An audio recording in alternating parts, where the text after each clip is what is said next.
My mom always told me to be nice to new kids at school.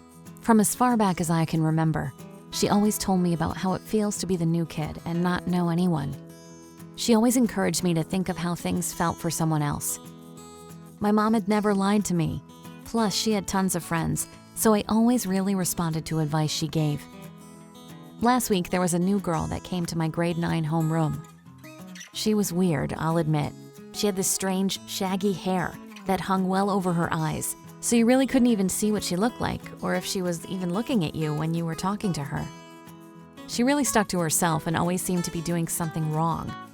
She was sent to the principal for carving things in the desks.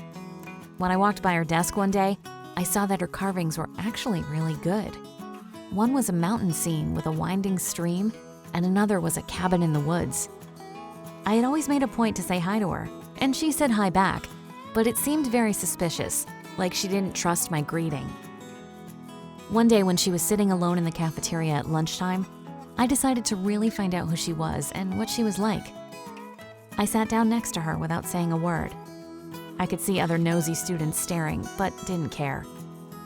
She opened up to me that day and told me that she had just moved to the neighborhood because her parents were going through a divorce and she was going to live with her mom. She told me that she had never had friends, so her place in the school didn't bother her as it was all she'd ever known.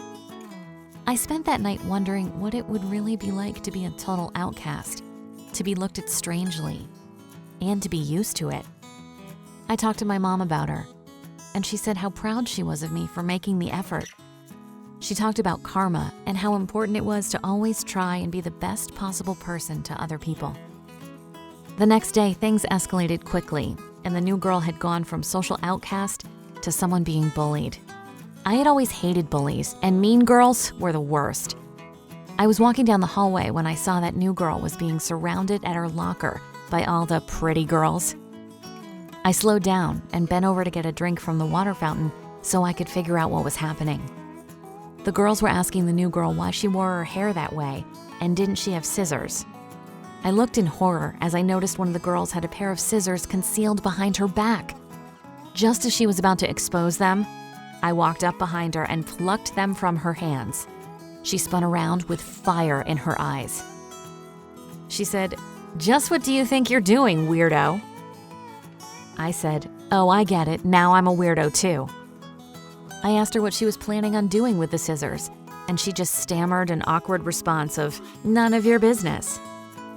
It was obvious that I had ruined the grand plan of cornering her and snipping off her long bangs that overhung her eyes. I was glad I happened to be walking by when I was. New girl's name is Claire, and she has quickly become my best friend. I'm glad to have a best friend, but the whole school started looking at me weird because I helped a strange girl. To watch more animated story videos like this, hit that subscribe button. And tell us in the comments section what you thought about this story.